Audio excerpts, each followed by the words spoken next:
우리 하나님 말씀 같이 보겠습니다. 오늘은 에스더 4장 1절에서 3절까지 우리 세 절만 합독하겠습니다. 그래서 짧아서 오늘은 교독 안 하고 합독하도록 하겠습니다. 우리 다 같이 한 목소리를 합독합니다. 모르드게가 이 모든 일을 알고 그 옷을 찢고 굵은 배를 입으며 죄를 무릅쓰고 성중에 나가서 대성 통곡하며 대궐문 앞까지 이르러 굵은 배를 입은 자는 대궐문에 들어가지 못함이라. 왕의 조명이 각도에 이름에 유다인이 크게 동하여 금식하며 고금하며 부르짖고 굵은 배를 입고 죄에 누운 자가 무수하더라. 아멘. 예, 오늘 여기에 보면 모르드게가 이렇게 성경 하나님 말씀합니다.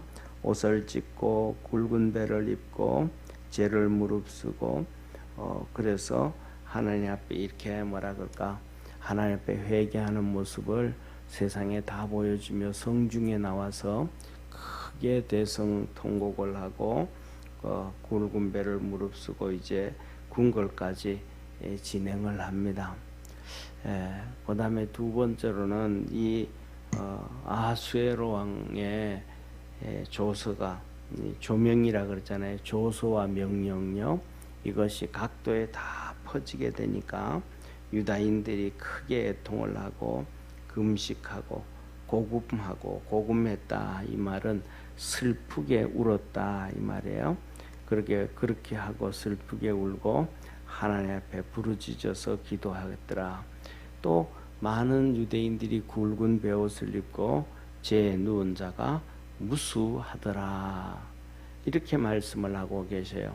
이게 뭐냐면 특징이 두 가지, 여러 가지를 우리가 볼 수가 있는데 가장 중요한 것 중에 하나예요.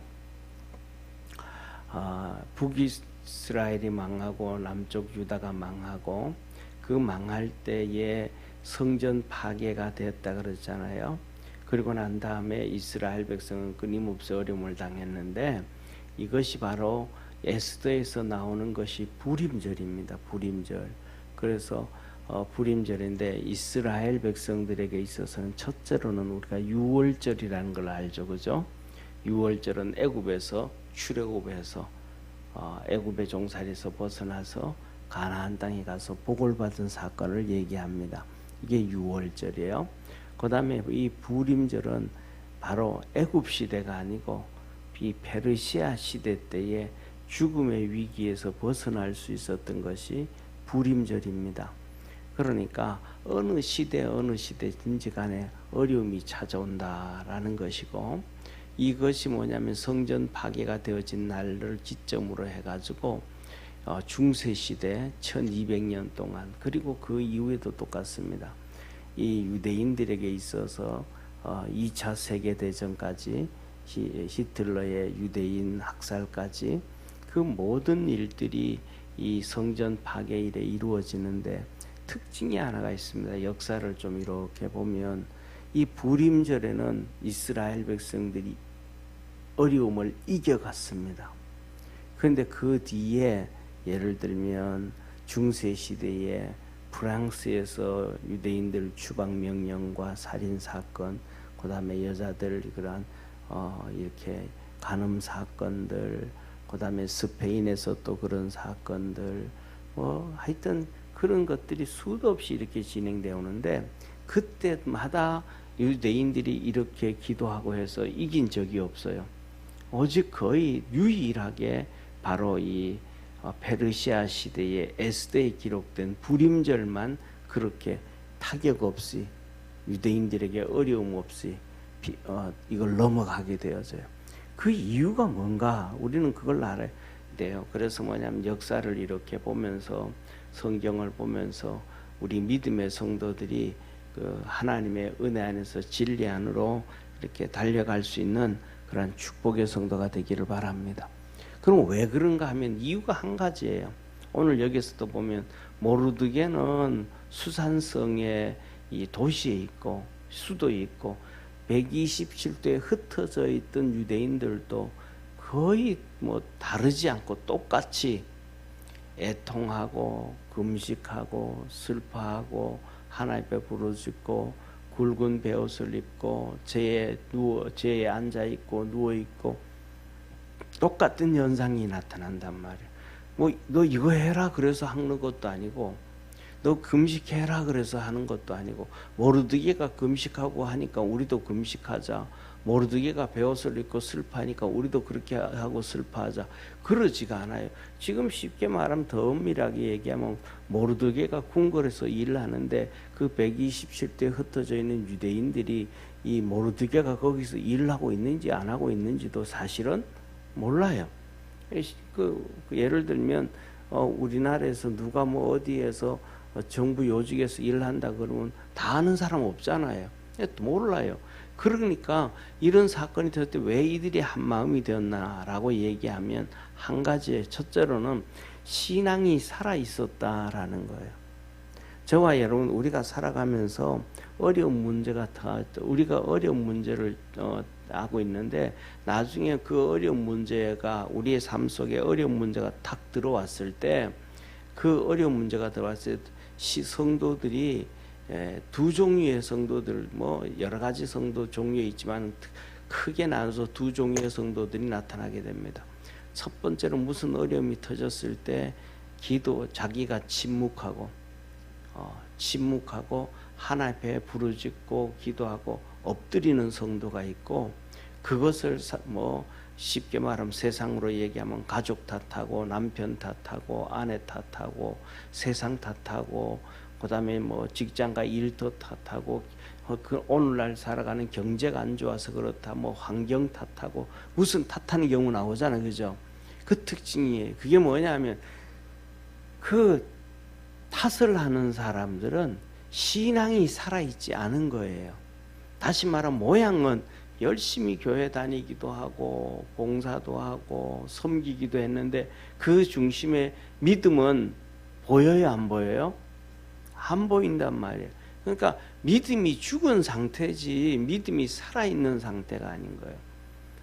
그것을 비교해 보면 이 불임절이 있었던 에스더 시대의 사람들은 신앙이 살아있었으니까 어느 누구나 똑같이 그 사건이 딱 터지고 나니까 기도하고 하나님 앞에 엎드리고 통곡하고 금식하고 하나님을 찾는 거예요. 그런데 중세 시대에도 스페인부터 시작해서 포르투갈 이렇게 프랑스 이렇게 뭐 또 독일 또 이렇게 영국 이런 나라에서 추방령이 떨어지고 이 노역자들이 이 젊은 여자들이 막 성폭행 당하고 막 그 재산들이 빼앗기고 할 때 그들의 모습들은 이런 모습이 없어요. 왜? 그들이 신앙생활, 우리가 얘기하는 것처럼 신앙생활 안 해요. 유대교를 그대로 믿고, 그들에게도 거기 때도 이때 있었던 것처럼 해당이 시나고그 해당 제도가 있어가지고 토요일마다 모여가지고 하나님 앞에 예배 드린다 그러고 뭐 다 했어요. 모양은 똑같아. 모양은 똑같은데 실질적으로 나타나는 모습들은 없어지는 거예요. 그게 뭐냐 하면, 제가 항상 드리는 말씀 중에 하나가 뭐냐 하면, 이 에스더 시대에는 하나님께서 이들에게 보내주신 선지자가 있었다는 사실을 기억하기를 바랍니다. 그러니까 이 시대는 이스라엘 백성이 있는 이 페르시아에는 하나님이 보내준 선지자가 있는 거예요. 애굽 땅에는 팔레스틴 땅에는 하나님이 보내준 선지자가 없는 거예요. 더 나아가서는 중세 시대에 지금 이스라엘 백성들이 시나고그 제도를 해가지고 그 아주 보수적인 이 유대인들이 이 랍비를 하고 있단 말이에요. 그들은 그렇게 랍비를 하고 그들에게 성경 가르치고 그다음에 회당 제도에서 막 일하고 하지만 그들은 사실은 뭐냐면 하나님이 보내준 자들이 아니란 말이에요. 자기 이 유대인들의 공동체를 유지해 가기 위해서 스스로 만들어진 제도라 이 말이에요. 좀 이해가 되시죠, 그죠? 스스로 만들어진 제도. 그래서 그 안에서 유대인 학교가 있고, 그래가지고 유대인들은 오전에는 쉽게 말하면 오전 오후에는 일반 학교 가가지고 뭐 프랑스에서 살면 프랑스 학교 가고, 영국이면 영국 학교 가고, 독일이면 독일 학교 가고, 그다음에 미국이면 미국 학교 가고, 그 다 끝나고 난 다음에 오후 시간에 되어지면 그들이 학교에서 끝나면서 유대인 학교로 가는 거예요. 그래서 그들은 유대말을 다시 거기서 다 배우는 거예요. 그러니까 자기들의 유대 공동체를 위해서 학교가 세워지고, 유대 공동체를 위해 가지고 회당 제도가 만들어지고, 거기에서 랍비가 생기고, 거기서 그래서 그들이 제도해 나가는, 그들이 움직여가는 시스템이지 하나님이 움직여가는 시스템이 아니라는 거예요. 무슨 말인지가 이해되잖아요. 그러니까 이 당시는 에스더 시대에는 하나님이 보내준 선지자들로 통해 가지고 돌아가니까 그들에게는 뭐가 살아있는데? 믿음이 살아있는데, 그런데 이들에게는 하나님이 보내준 사람들이 아니니까 믿음이 살아나는 게 아니고 시스템이 살아나는, 시스템이. 그러니까 똑같은 현실이 찾아왔을 때 하나님 앞에 회개하고 금식하고 나오는 이 믿음의 역사가 있는 반면에, 다른 데 때는 이 믿음의 역사가 나타나지를 않는 거예요. 신앙의 모습들은 같은데, 오늘날도 우리가 이것을 바라보면서 뭐냐면 믿음으로 달려갈 수 있는 축복의 성도가 되기를 바랍니다. 그래서 우리가 평상시에 우리가 이런 어려움이 찾아오고 힘든 일이 있기 전에 믿음으로, 신앙으로 자꾸 훈련되어져 가지고 하나님의 종들에 의해 가지고 기도하고 순종하고 말씀을 배우는 그 훈련의 과정이 되어지면, 우리 속에 믿음이 쌓여지면, 그 다음에는 어떤 상황 환경 가운데서도 내가 그럴 때가 어려움 터질 때 하나님께 부르짖고 기도하는 것이 나오는데, 그것이 아니면 기도가 안 나오더라. 왜냐하면 우리가 똑같은 사실이에요. 보세요. 이 에스더 시대에도 유대인들은 이 구약 성경을 가지고 있고 모세오경을 가지고 있어요. 중세 시대도 똑같이 모세오경을 그대로 가지고 있고 그걸 중심으로 해요. 그래서 뭐냐면 유대인들에게 있어서는 의식이, 그냥 우리는 성경 하면 그냥 66권 이러잖아요. 그 유대인들에게는 이 사람 몸하고 똑같이 표현을 해요. 성경을 사람 몸처럼 똑같이 표현해요. 다시 말하면 사람 몸은 이게 팔 하나 없어도 사람이 생활은 해요. 생활하는데 지장은 좀 있어도. 다리가 없어도 생활하는데 살아가요. 생활하는데 불편하고 어려움은 있어도. 그런데 중요한 것은 머리가 없다 그러면 사람이 살아갈 수 있을까요, 없을까요? 머리가 없는 사람 봤어요, 없어요? 머리가 없는 사람은 절대로 살 수가 없어요. 심장이 없는 사람 절대로 살 수가 없어요. 머리와 심장은 핵심이거든요. 우리가 또 더 나가가지고는 그러잖아요. 우리가 잘 아는 것처럼 사람에게 신장, 콧밭 2개가 있는데 하나가 없어도 좀 불편하지만은 그래도 살아가요. 그 다음에 위암이 걸려가지고 위를 90% 잘라냈어요. 그래도 불편하지만 살아가요. 그 10%밖에 안 남았으니까 음식을 먹으면 소화를 못 시키고 그냥 배설이에요. 그런데 자꾸 음식을 조금씩 자주 먹으면 위가 점점 자라지고 커져요. 그래가지고 나중에는 이게 정상적으로 돼가지고 음식을 많이 먹게 돼요. 이 똑같이 뭐냐면 음식을 조금씩 소식을 하기 시작하면 위도 점점 작아져가요. 그 몸은, 사람 몸은 있어야 살아가는 것과 또 없어도 좀 부족해도 살아갈 수 있는 부분이 있어요. 그런 것처럼 유대인들은 성경을 보면서 모세오경은 심장과도 같고 머리와도 같대. 모세오경을 가장 귀하게 여겨요. 그리고 나머지 서신들은 쉽게 말하면 팔다리와도 같고 장과도 같고, 그래서 전체 하나를 이루는 것처럼 표현이 돼요. 그러니까 그들이 가지고 이 핵심적인 머리와 심장이 있으면 사람은 사는 거잖아요, 그죠? 그런데 그것을 그렇게 공부를 하고 그렇게 하면서도 왜 이 페르시아 시대 때는 이길 수 있었고 그 위기를 잘 견뎌 나갔는데 그 나머지는 못 견뎌갔는가? 대표적으로 왜 히틀러의 이 2차 세계대전 때는 그 600몇 명이 다 학살을 당하면서 그냥 다 그렇게 되어져 버렸는가? 그들도 여전히 신하고 제도를 입고 여전히 믿음으로 살아가는 신앙의 모습은 그 전이나 이전에 없는데 그 속의 핵심은 믿음이었고, 그 믿음은 그들의 시스템에 의해서 믿음이 생겨지는 것이 아니고, 오늘날도 그러잖아요. 전부 똑같은 얘기 하잖아요. 교회도 시스템으로 돌아가야 된다. 회사도 시스템으로 돌아가야. 그런데 뭐냐면 하나님이 보내준 주의 종의 훈련을 통해서 믿음이 들어가면 사는 것이고, 시스템으로 되어지면 그냥 보이기에는 잘 돌아가요. 모든 일들이 막 잘 돌아가요. 근데 그 속에 믿음은 성장할 수가 없다. 예, 그래서 저와 여러분, 우리가 뭐냐 하면 하나님 말씀을 잘 듣고 그 말씀에 우리가 순종을 하고 그 말씀 안에서 우리가 믿음이 커져갈 수 있는 축복의 성도가 되기를 축원합니다. 그러니까 이 믿음이 세워지고 나니까 모르드게도 이 상황이 터지니까 옷을 찢고 굵은 베옷을 입고 죄를 무릅쓰고, 또 127대 흩어져 있는 백성들도 신앙이 들어가니까 죄의 굵은 베옷을 입고 죄에 누워 있고 하나님 앞에 슬퍼하고 금식하고 애통하고 부르짖는 거예요.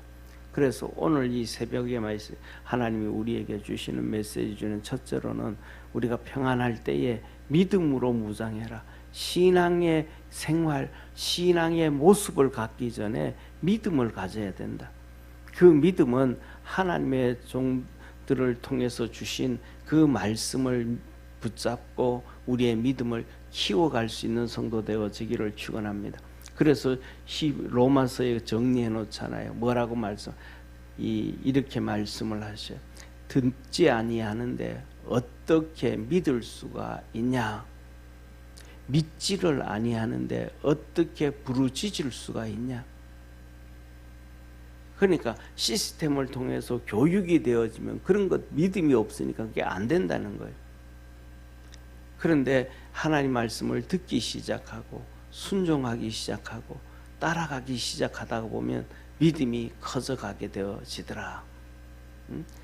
그러잖아요. 뭐냐 하면 예수님께서 3년 동안 제자들을 가르칠 때도 예수님의 말씀을 들을 때는 이적과 기적과 표적이 나타나잖아요.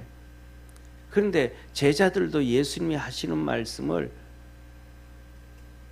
자기들 마음대로 각색하고 선별적으로 받아들이잖아요. 아니면 안 믿잖아요. 그러니까 그들이 예수님이 십자가에 못 박힐 때 다 버리고 도망가잖아요. 믿음이 없잖아요. 베드로가 3번씩 부인하고 도망을 가잖아요. 가룟 유다가 예수님을 팔아버리잖아요. 그게 뭐냐면 하나님의 말씀을 자기들이 원하는 대로 각색하고 자기들이 원하는 것을 선택해서 받아들이는 거예요. 예수님이 계속해서 예루살렘에 가서 장로들에게 핍박과 환난을 받고 죽었다가 3일 만에 살아난다 그러는데 그 말씀을 받아들이고 믿음으로 고민을 하고 걱정을 하는 사람이 있어요, 없어요? 아무도 없잖아요. 1년 동안 예수님이 그 말씀을 하셨는데 그 말씀을 받아들인 사람은 아무도 없어요. 아무리 얘기해도 안 듣는 거예요. 하다못해서 마지막에는 예수님께서 이제 오늘 밤 12시에 잡히는데 바로 2시간 후, 3시간 후면 잡히는데 주님께서 베드로에게 너가 나를 팔리라 그러잖아요. 그때 베드로가 뭐래요? 그 말씀 안 받아들이잖아요. 주님, 나 그거 그렇지 않습니다. 내가 주님이 죽는 데까지 내가 따르겠습니다. 그 주님의 말씀을 안 받아들여 거부하잖아요. 유다한테도 그러잖아요. 여기 있는 자들 중에 한 명이 나를 팔리라. 유다가 안 받아들이잖아요. 자기가 팔 걸 뻔히 알면서도 그 말씀을 받아들이면 회개할 텐데 그 말씀을 안 받아들이잖아요. 그러니까 받아들이지 않으니까 그들 속에는 믿음이 커져갈 수가 없는 거예요. 그런데 그들에게 뭐가 냐면 진짜 성령이 임하고 나니까, 오순절 성령님이 임하시고 나니까 그들이 하나님의 말씀을 안 받아들일 수가 없는 거예요. 왜? 이 성령님이 뭐라고 이 본드와 같아가지고 그런 얘기 말씀드렸잖아요. 벽에 결혼이라는 제도는 벽에다가 이 벽지를 딱 붙이는 것과도 같다. 근데 벽지를 붙이자면 그 안에 본드가 있어야 되잖아요. 그렇잖아요. 본드가 있어야 되는데 이 성령의 역사가 그거를 그렇게 했단 말이에요. 그 성령의 역사 본드가 붙어지니까 주님이 그렇거든요. 요한복음 14장, 15장, 16장에 성령이 너희에게 임하시면 내가 너희에게 한 말을 기억하게 하시고 하나님 말씀이 그때 막 다시 받아들이게 되어지고 믿어지게 되어지고 가슴에 붙게 되어지고 벽에 벽지가 붙는 것처럼 붙게 되어지고 깨닫게 되어지고 알게 되어지고 예수님이 십자가에 죽겠다라고 그렇게 1년 동안 3년째 돼서 말씀하셨던 것들이 다시 살아나게 되어지고 그러니까 그 말씀이 새록새록 사라지니까 베드로가 성령 충만해 가지고 그냥 설교하는 제일 처음 메시지가 예수 그리스도 예수님께서 하나님께서 우리에게 예수님을 보내주셨는데 너희들이 그를 십자가에 못 박아 죽였다 그러면서 대놓고 얘기하잖아요.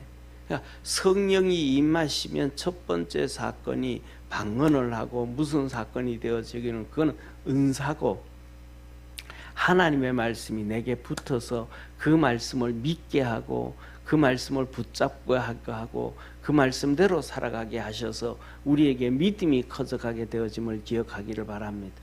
그래서 성령의 은사 첫 번째 방언의 은사는 뒤에 나와 있고 첫 번째로는 말씀의 은사, 지식의 은사, 깨달음의 은사, 하나님의 말씀으로 믿음이 커져가는 은사를 성령께서 주신다.